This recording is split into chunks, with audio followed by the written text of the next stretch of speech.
오늘 새벽에 우리에게 주시는 하나님의 말씀을 받습니다. 오늘은 예레미야 51장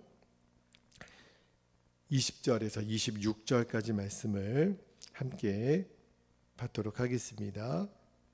20절에서 26절까지 한 절씩 교독합니다. 20절 여호와께서 이르시되 너는 나의 철퇴 곧 무기라. 나는 내가 나라들을 분쇄하며 내가 국가들을 멸하며 내가 말과 기마병을 분쇄하며 내가 병거와 병거들을 부수며 22절 내가 남자와 여자를 분쇄하며 내가 노년과 유년을 분쇄하며 내가 청년과 처녀를 분쇄하며 내가 목자와 그 양떼를 분쇄하며 내가 농부와 그 멍에소를 분쇄하며 내가 도맥과 태수들을 분쇄하도록 하리로다. 24절 너희 눈앞에서 그들이 시온에서 모든 악을 행한 대로 내가 바벨론과 갈대아 모든 주민에게 갚으리라. 여호와의 말씀이니라. 여호와의 말씀이니라. 온 세계를 멸하는 멸망의 사나 보라 나는 내 원수라. 나의 손을 내 위에 펴서 너를 바위 위에서 굴리고 너로 불탄 산이 되게 할 것이니 26절 다 같이 읽겠습니다. 사람이 내게서 집 우투기 돌이나 기초돌을 취하지 아니할 것이요 너는 영원히 황무지가 될 것이니라. 여호와의 말씀이니라. 아멘. 하나님의 말씀입니다. 오늘은 그 25절 그 중간에 보면 온 세계를 멸하는 멸망의 사나 보라 나는 내 원수라 그 말씀이 나오는데 오늘 설교 제목이 바로 그 말씀이 되겠습니다. 멸망의 사나 보라 나는 내 원수다 제목으로 말씀을 나누고 기도할게요. 자, 오늘 본문에서 먼저 붙들고 기도할 제목을 주셨는데 이런 기도 제목입니다. 우리의 인생이 정욕에 이끌린 악의 도구가 아니라 진리에 사로잡힌 의의 도구가 되게 하옵소서. 여러분 하나님 앞에 쓰임 받더라도 절대 악의 도구로 쓰임 받아서는 안 됩니다.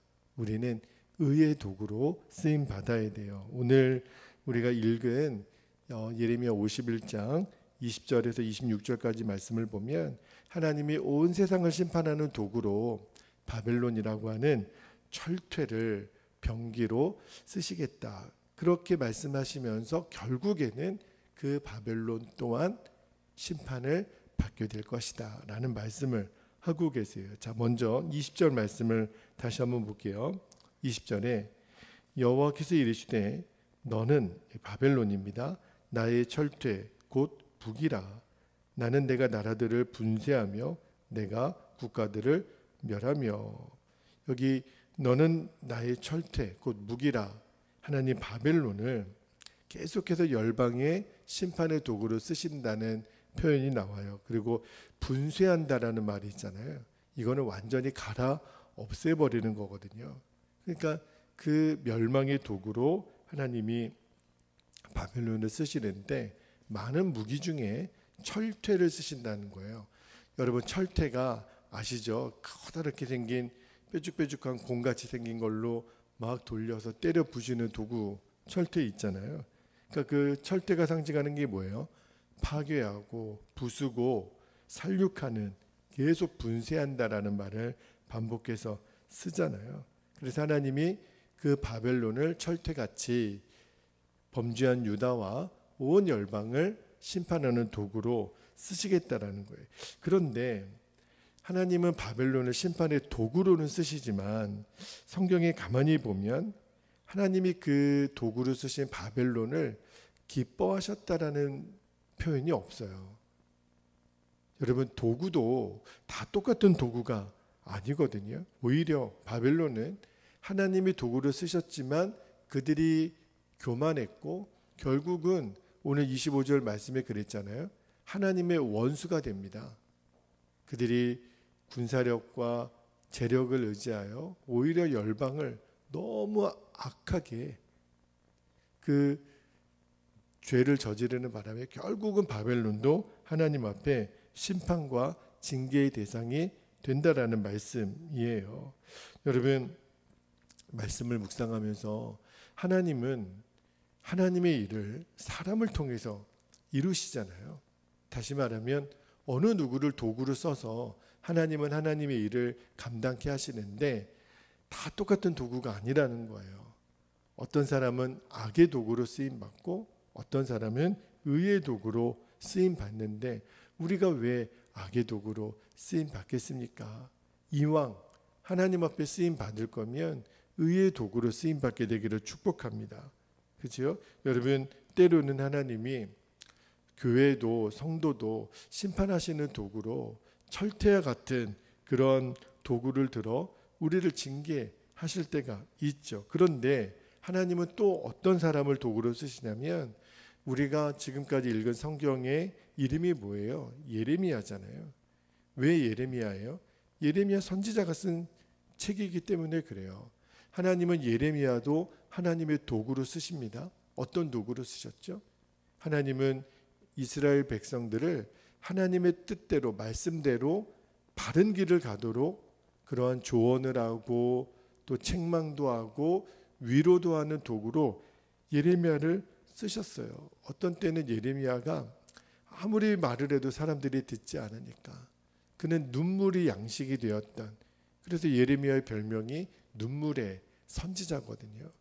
하나님은 바벨론과 같은 그런 철퇴와 같은 도구로도 쓰시지만 그러나 그 바벨론은 결국은 악의 도구가 되고 맙니다. 그런데 예레미야 같은 의의 도구가 있다는 거죠.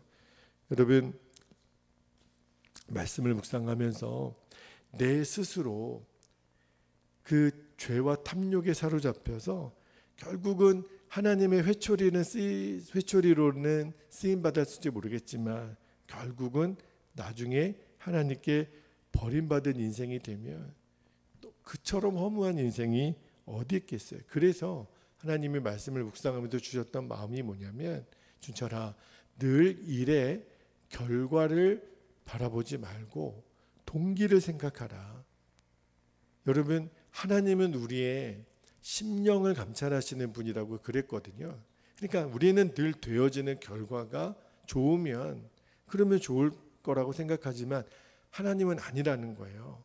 하나님은 결과보다 과정을 중요하게 여기십니다. 하나님은 과정이 좋으면 결과도 좋게 인도하세요. 그런데 과정이 좋았는데 결과가 나빠도 하나님은 그것도 좋게 받으세요. 왜냐하면 결국은 나중에 선을 이루실 거니까. 하나님은 우리들의 마음의 동기대로 상급을 다르게 주셔요. 여러분, 잠언 11장 18절 19절에 보면 하나님 이렇게 말씀하십니다. 18절에 악인의 삭은 허무하되 공의를 뿌린 자의 상은 확실하니라. 19절에 공의를 굳게 지키는 자는 생명에 이르고 악을 따르는 자는 어디에 이른다고요? 사망에 이르느니라. 그래서 여러분, 정말 오늘 새벽에 기도하고 싶은 것이 하나님으로부터 쓰임을 받기를 원하지만 악의 도구가 아니라 온전한 의의 도구가 되게 하여 주옵소서. 그렇게 기도하기를 원해요. 요한 2서 1장 8절에도 이렇게 말씀합니다. 너희는 스스로 삼가 우리가 일한 것을 잃지 말고 오직 온전한 상을 받으라. 온전한 상을 어떻게 받아요? 오늘도 의의 씨를 심는 거예요. 하나님의 선한 씨를 심는 거예요. 그러면 하나님이 반드시 아침의 기쁨으로 단을 거두게 하실 줄로 믿습니다. 그래서 우리가 말에든지 일에든지 모든 악은 모양이라도 버리라. 오늘도 하나님의 선한 도구로, 하나님의 의로운 도구로 쓰임받는 오늘 하루가 되시기를 주의 이름으로 축복합니다. 자, 두 번째로 붙들고 기도할 제목은요, 오늘 제가 설교 제목을 멸망의 사나 보라 나는 내 원순이라 그랬는데 두 번째 기도 제목이 이런 거예요. 악한 의도로 다른 사람을 해하면 결국 자기 자신을 망하게 하는 일임을 깨닫게 하옵소서. 여러분, 동기가 중요하다 그랬잖아요. 그런데 그 동기가 나의 유익을 위해서 다른 사람을 해야 하는 일이라면 결국 자기 자신을 벌하는 일과 똑같다는 거예요. 자, 25절 말씀을 다시 한번 볼게요. 25절에 보면 여호와의 말씀이니라. 온 세계를 멸하는 멸망의 사나, 거기 멸망의 사나 밑줄 한번 해보세요. 보라, 나는 내 원수라. 나의 손을 내 위에 펴서 너를 바위에서 굴리고 너를 불탄 산이 되게 할 것이니, 그랬잖아요. 여기에 보면 바벨론을 온 세계를 멸하는 멸망의 산이라고 그렇게 묘사를 했어요. 제가 멸망의 산은 왜 갑자기 등장했지? 여러분, 왜 하필이면 바벨론을 멸망의 산이라고 표현을 했을까요? 이유가 있다는 거예요. 여러분, 역사학자들의 증언에 의하면 바벨론에 화산이 그렇게 많았답니다. 그러니까 화산지대에 있었다는 거예요. 여러분, 이 바벨론을 멸망의 산이라고 부른 이유가 이 화산이 많았던 지역의 특성을 반영한다는 거죠. 여러분, 화산 알죠? 우리 백두산도 지금 화산 활동을 멈추고 있어서 휴화산이지 터질 가능성이 있다 그래요. 제가 일본에 있을 때 일본 사람들은, 특히 동경 사람들은 그 후지산이 언제 폭발할지를 모른다고 그렇게 걱정합니다. 그래서 뭐 몇 년도쯤에 폭발한다, 그런 이야기들로 사람들이 이렇게 긴장하고 겁을 먹습니다. 왜 그렇죠? 한번 터진 적이 있어서 그래요. 그리고 화산이 한번 폭발하면 그 위력과 그 영향력이 너무너무 크니까, 그죠? 여러분, 화산이 한번 폭발하면은 용암이 흐르죠. 화산재가 날아오죠. 가스 그 열기는요, 주변에 있는 모든 생명체를 다 죽여버립니다. 화산이 한번 쓸고 지나간 자리에는요, 생명체가 남을 수가 없잖아요. 완전히 모든 것을 파멸로 몰아가는 도구가 된단 말입니다. 바벨론이 그렇다는 거예요. 바벨론이 한번 휩쓸고 지나간 자리는 멸망의 산처럼 된다는 거죠. 그런데 여러분, 왜 멸망의 산이라 그랬을까요? 두 가지 의미가 있는 거예요. 멸망을 시키는 산도 되지만 자기 자신도 멸망하는 산이 되고 말아요. 여러분, 화산의 화자가 무슨 화자예요? 불화자잖아요. 그러니까 화산의 이름이 뭐냐면 자기 자신이 불이 되는 산이에요. 결국은 화산은 다른 생명체도 죽이는 역할을 감당하지만 결국 자기 자신도 파괴하는 거예요. 자기 자신도 결국은 쓸모없는 산이 되고 맙니다. 그게 화산의 운명이에요. 근데 오늘 하나님이 왜 이 말씀을 읽게 하시냐면 악인들이 그렇게 될 거라는 거예요. 악인들의 운명이 그렇게 끝날 거라는 거예요. 여러분, 악인들은 자신들이 뿜어내는 이 악이 있잖아요. 그걸로 인해서 다른 사람들에게 치명적인 피해를 줍니다. 그래서 우리가 악인들을 두려워하죠. 그런 불량한 사람들이나 막 힘이 있는 사람들을 우리가 이렇게 두려워하는 이유가 뭐예요? 다른 사람을 해치니까, 다른 사람을 때리고 괴롭히고 죽이니까. 그런데 결국은요, 다른 사람에게 치명적인 피해를 입힌 그 자신도 하나님께서 그 죄값을 치르게 하신다는 거예요. 그래서 성경에 악인들을 가까이 하지 말라고 그렇게 말씀하시잖아요. 우리가 잘 알고 있는 시편 1편 1절 하나 한번 볼게요. 시편 1편 1절에 보면 복 있는 사람은 악인들의 꾀를 따르지 아니하며 죄인들의 길에 서지 아니하며 오만한 자들의 자리에 앉지 아니하고. 왜 이런 말씀을 하셨을까요? 그만큼 악인들이 끼치는 영향이 크니까. 그런데 여러분, 중요한 사실은요, 악인들은 다른 사람에게만 피해를 입히지 않아요. 결국은 자기 자신에게 그 피해가 돌아옵니다. 그러니까 악인은요, 그 죄값으로 자신도 피해자가 되고 말아요.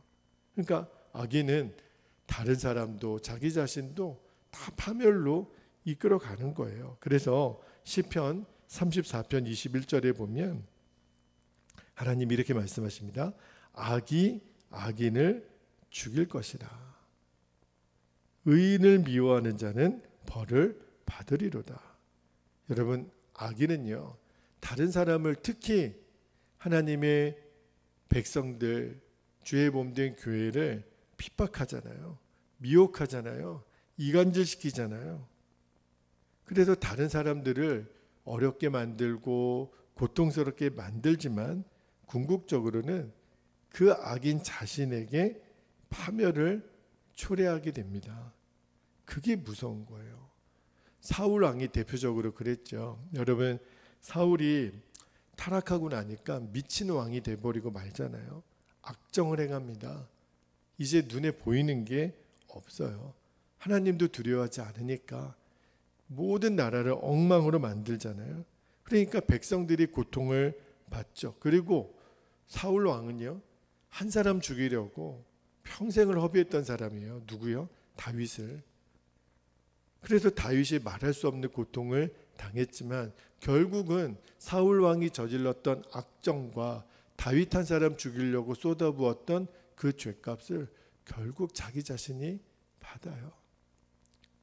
비참하게 죽습니다.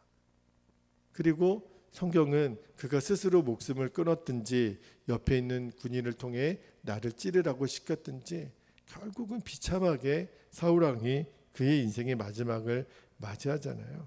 여러분, 다른 사람을 해하는 거, 그 목적이 자기 자신의 유익을 위한 것이라면 당장은 자기 자신은 괜찮은 것처럼 보이지만 하나님은 반드시 그 죄값을 그의 머리 위에 돌아오게 하실 거라 그랬어요. 그래서 악인의 마지막 멸망이 두려운 거예요. 자, 시편 94편 23절에 하나님 이렇게 말씀하십니다.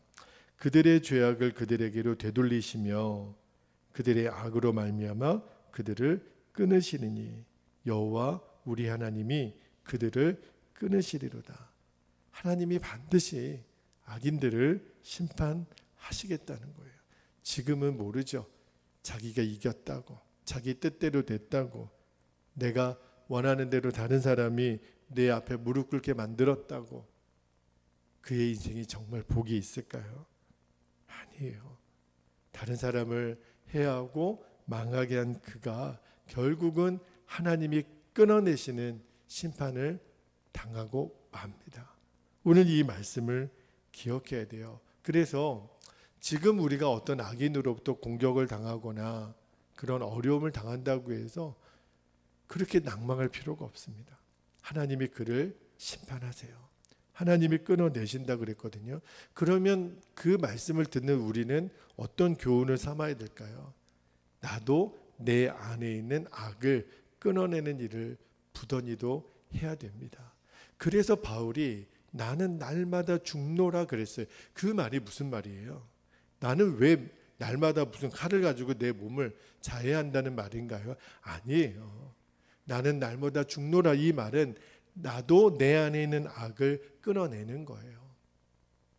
그래야 내가 하나님 앞에 나중에 버림받는 사람이 되지 않습니다. 하나님께 쓰임 받다가 나중에 버림받으면 용두사미가 되면은 어떻게 그 억울한 일을 어떻게 감당을 해요? 꾸준하게 오늘도 내 안에 있는 악을 끊어내면 하나님이 우리를 귀히 여기시고 하나님이 주의 성도들을 귀히 쓰시는 거예요. 오늘 이 바벨론에 이제 철퇴같이 쓰임 받았다가 하나님의 원수됨으로 끝났던 바벨론을 보면서 우리가 배워야 합니다. 끝까지 의의 도구로만 하나님이 원수되면 큰일 나는 거거든요.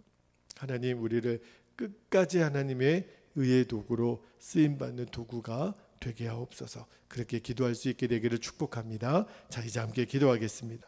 오늘도 우리가 두 번 나눠서 기도하겠는데 먼저 20절 말씀에 하나님의 바벨론을 향하여 너는 나의 철퇴 곧 나의 무기다 이렇게 말씀하셨는데, 그런데 결국은 바벨론은 의의 도구가 아니었어요. 악의 도구였거든요. 그래서 우리는 이렇게 기도하기를 원합니다. 하나님, 우리가 악의 도구가 아니라 의의 도구로만 하나님 앞에 쓰임받게 하여 주시옵소서. 우리 첫 번째 기도 제목 붙잡고 함께 기도하겠습니다. 할렐루야. 사랑하는 아버지 하나님, 감사합니다. 오늘 하나님이 바벨론을 들어 열방을 심판하는 도구로는 쓰지만 그러나 그의 도구됨은 악의 도구라고 말씀하십니다. 하나님, 그들이 비록 다른 이들을 진멸하고 부수고 파쇄하고 분쇄하는 일에 쓰임을 받지만, 그러나 바벨론은 하나님 앞에 인정받는 도구가 아니었습니다. 아버지 하나님, 우리도 우리들의 마음의 동기를 언제나 살펴보고 내가 하는 이 일이 하나님의 뜻에 합한 것인지를 늘 돌아보며, 아버지 하나님, 우리가 하나님 앞에 쓰임 받더라도 의의 도구로, 바벨론과 같은 도구가 아니라 예레미야와 같은 도구로 쓰임 받게 되기를 원합니다. 우리는 죽이는 도구가 아니라 살리는 도구가 되게 하여 주시고, 우리는 위로하는 도구, 평안을 전하는 도구, 사랑하며 도우며 베풀며 나눠주며 세워주며 그렇게 쓰임받는 도구가 되기를 아버지 하나님 원합니다. 우리들의 인생이 정욕에 이끌린 악의 도구가 아니라 진리에 사로잡힌 의의 도구가 되게 하여 주옵소서. 감사드리며 주 예수님의 이름으로 기도하옵나이다. 아멘. 아멘. 우리가 두 번째로 우리가 붙들고 더 깊은 기도로 나아가게 되기를 원합니다. 두 번째 기도 제목은 우리가 25절 말씀에 온 세계를 멸하는 멸망의 사나 보라, 나는 내 원수라. 바벨론이 화산이었다라고 하는 것을 기억하시고, 화산이 아무리 강해도 결국 자기 자신도 죽어요. 그게 악의 도구의 실체이거든요. 그래서 오늘 우리가 이렇게 기도하기를 원합니다. 악한 의도로 다른 사람을 해하는 일은 결국은 자기 자신을 망하게 하는 일임을 깨닫게 하옵소서. 그래서 하나님, 오늘도 내 안에 숨겨져 있는 죄를 끊어내게 하시고, 나는 날마다 죽노라 바울의 고백이 나의 고백이 되게 하옵소서. 우리 주의 이름을 간절히 부르고 우리가 합심하여 기도하겠습니다. 주여, 할렐루야. 은혜와 사랑이 많으신 아버지 하나님, 오늘 바벨론의 마지막을 하나님이 이렇게 표현하셨습니다. 온 세계를 멸하는 멸망의 사나 보라, 나는 너의 원수라. 아버지 하나님, 바벨론이 그렇게 하나님의 도구로 쓰임은 받았지만, 그러나 그들의 마음의 동기를 다 알고 계시는 하나님, 그들은 멸망의 산으로 화산과 같은 존재로 다른 사람들을 해하는 도구가 되었지만, 궁극적으로는 자기 자신도 망하게 되는 그런 허망한 존재였음을 하나님 우리에게 보여줍니다. 주님, 화산이 참 무섭습니다. 그러나 화산이 그 멸망의 산이 되는 것은 자기 자신도 결국은 죽이는 산이 되기 때문입니다. 하나님, 악인들의 삶이 그렇습니다. 다른 사람들을 해하고 못되게 하고 못살게 굴고 이간질하고 하나님, 그 어리석게 해하는 일을 하지만 결국은 그 죄값이 자신의 머리로 돌아오게 되는 것을 하나님, 우리가 하나님 말씀에서 수없이 들었습니다. 오늘도 그 말씀 앞에 우리가 섰습니다. 하나님은 그들의 죄악을 반드시 그들에게 되돌리게 하시고 그들의 악으로 말미암아 그들을 끊으신다고 하셨습니다. 아버지 하나님, 절대로 하나님 앞에 끊김받는 인생 되어서는 안 됩니다. 그래서 오늘 우리가 결단하는 것은 이제는 내 안에 숨어있는 죄악을 끊어냅니다. 교만을 끊어내고 악함을 끊어내고 하나님이 기뻐하지 않는 것들을 붙들고 있는 마음을 끊어내게 하여 주옵소서. 오늘도 주님이 나를 완전히 주장하시고 다스리시는 의의 도구가 되기를 원합니다. 언제나 순종할 준비가 되어 있기를 원합니다. 오늘도 나를 주님 앞에 드리는 산 제물이 되게 하여 주시기를 원합니다. 그래서 하나님이 우리를 귀하게 쓰일 뿐 아니라 우리가 다른 사람을 살려내는 그런 도구로 우리들의 인생이 쓰임받게 되기를 원합니다. 다른 사람을 해하는 그 악한 의도는 결국 자기 자신을 망하게 하는 것임을 명심하고, 우리는 오늘도 다른 사람을 세우고 살리고 돕고 베풀고 하나님, 정말 그렇게 하나님의 선을 이루는 도구로만 쓰임받는 복된 하루가 되게 하여 주시고, 사랑하는 우리 베델의 모든 가족들을 그렇게 인도하여 주옵소서. 아버지, 오늘 하루도 더위에 하나님 지치지 말게 해주시고 우리들의 몸도 마음도 새롭게 하시고 강건하게 하시고 의롭게 하시고 진실되게 하시고 하나님 앞에 정말 귀하게 쓰임받는 착하고 충성된 종이라 일컬음 받을 수 있는 참으로 복된 하루가 되도록 아버지 하나님 인도하여 주옵소서. 그렇게 인도하실 주님을 찬양합니다. 아버지 감사합니다. 주여 감사합니다.